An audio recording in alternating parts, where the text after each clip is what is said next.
क्या कांग्रेस में संगठन के तौर पे बहुत बड़ा बदलाव होने जा रहा है?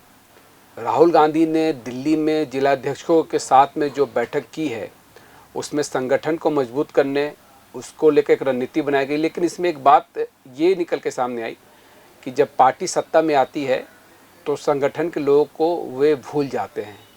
संगठन और सत्ता के तालमेल पे भी सवाल हुए। तो जिला अध्यक्षों को जो पावर देने की बात कही जा रही है उसको समझने की कोशिश करेंगे। आनंद मिश्रा जी हमारे साथ में मौजूद है, राजनीतिक विश्लेषक के तौर पर। आनंद जी, ये जो कांग्रेस में एक नई मुहिम शुरू हुई है, इसको आप किस तरह से देखते हैं? राहुल जी जब गुजरात के दौरे में थे तो उन्होंने इस मुद्दे को उठाया था कि कुछ लोग ऐसे लोग आ गए हैं जिनका पट्टा कहीं और है और बब्बर शेर तो हैं वो, लेकिन कंट्रोल उनका कहीं और है। तो उस हिसाब से सुधार के जो कांग्रेस की रीति नीतियों को समझते हैं और पुराने कांग्रेसी हैं, पुश्तैनी कांग्रेसी हैं, उनको प्रशय दिया जाएगा, उनको पद दिया जाएगा और उन्हीं से माध्यम से कांग्रेस के अच्छी भावनाएं, अच्छी नीतियों को जनता तक पहुंचाया जाएगा। इस परिप्रेक्ष्य में जिलाध्यक्षों को ट्रेनिंग दी जा रही है, उनको पावर दिया जा रहा है।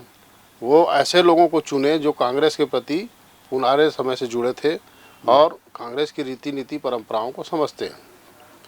दिल्ली में मंच भी आप देखिए कि बस्तर के जिलाध्यक्ष को मिला, तो ये भी काफ़ी महत्वपूर्ण है।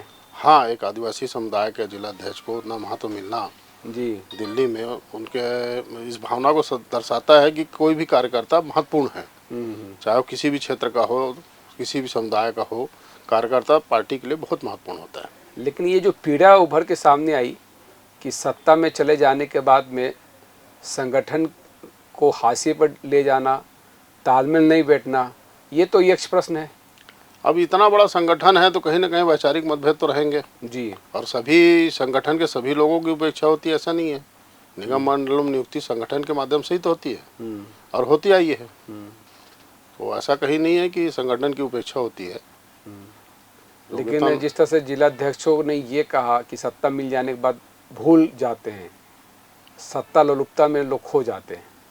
कुछ एक लोगों का ऐसा विचार होगा। अब इतने बड़ा परिवार है तो वैचारिक मतभेद तो थोड़े बहुत रहते हैं, उसको उस भावना देखना चाहिए कि हर आदमी अपना पक्ष रखे और उसमें निराकरण हो उसका। चलिए, तो महाधिवेशन में भी इस पे बड़े स्तर पर चर्चा होगी, लेकिन ये अभी काफ़ी महत्वपूर्ण विषय है कि कांग्रेस में जिला अध्यक्षों को जो पावर, जो ताकत मिलने जा रही है, उससे राजनीतिक परिदृश्य में कितना बदलाव होगा, ये काफ़ी महत्वपूर्ण रहेगा। आनंद जी, आपका बहुत बहुत धन्यवाद इस खास चर्चा में शामिल होने के लिए। साधना न्यूज़ पे खबरों का सिलसिला जारी रहेगा। Back to studio.